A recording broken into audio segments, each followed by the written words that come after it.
இதுவரைக்கும் நடந்ததெல்லாம் ஆட்டம் கிடையாது. இனிமே தான் கச்சேரி தொடங்க போகுது. இந்திய அணி சவுத் ஆப்பிரிக்காவை எதிர்கொள்ள போறாங்க. சவுத் ஆப்பிரிக்காவை பொறுத்த வரைக்கும் நல்ல பலமிக்க அணின்னு நான் சொல்லுவேன். பேட்டிங், பவுலிங், ஃபீல்டிங்கில் இந்திய அணிக்கு ஈக்குவலாக ஒரு அணி இருக்குது அப்படின்னா அது சவுத் ஆப்பிரிக்கா தான். சவுத் ஆப்பிரிக்காவை இந்தியா அடிச்சிட்டாங்க அப்படின்னா மன ரீதியாக இன்னும் ஸ்ட்ராங் ஆயிடுவாங்க. அசால்ட்டாக கப்பை தூக்குறதுக்கான வழி ஈஸியாக கிடச்சிடும். இந்திய அணிக்கு 3 விஷயங்கள் கவலை தரக்கூடியதா மாறி இருக்குங்க. முதல் விஷயம் என்ன அப்படின்னா அபிஷேக் சர்மாங்க. அமெரிக்கா, பாகிஸ்தான், நெதர்லாந்து 3க்கு எதிரையும் 0வில் அவுட் ஆகிருக்காப்புலங்க மனுஷன். அதுதான் இந்திய அணிக்கு பெரிய தலைவலியா, இந்திய அணிக்கு பெரிய கவலை தரக்கூடிய விஷயமா ஆயிருக்குது. அவர் டோட்டலாக வாஷ் அவுட் ஆனது இந்திய அணியை பயங்கரமாக அப்செட் ஆகியிருக்கு அப்படின்னு சொல்லலாம். ரெண்டாவது விஷயம் என்ன அப்படின்னா திலக் வர்மா.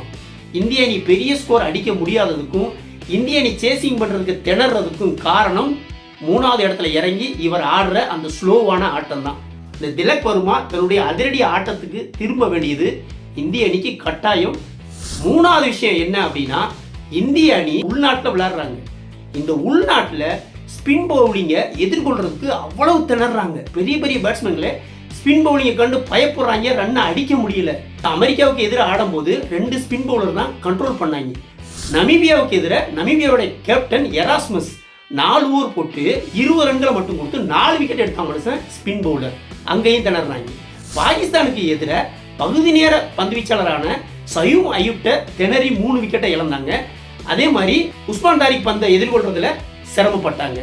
கடைசி போட்டியான நெதர்லாந்து கிட்ட ஸ்பின் பவுலர் ஆரியன் தத்து பவுலிங்கில் ரன் அடிக்க சிரமப்பட்டாங்க. அந்த 4 ஓவர் போட்டு 20 ரன் கொடுத்து 2 விக்கெட் எடுத்தாங்க. இந்த ஸ்பின் பவுலிங்கை அட்டாக் பண்ணி ஆடக்கூடிய ஒரு எபிலிட்டியை இந்திய அணி கொண்டு வரணும். 3 விஷயம் கவலைக்குரிய விஷயமா மாறினது.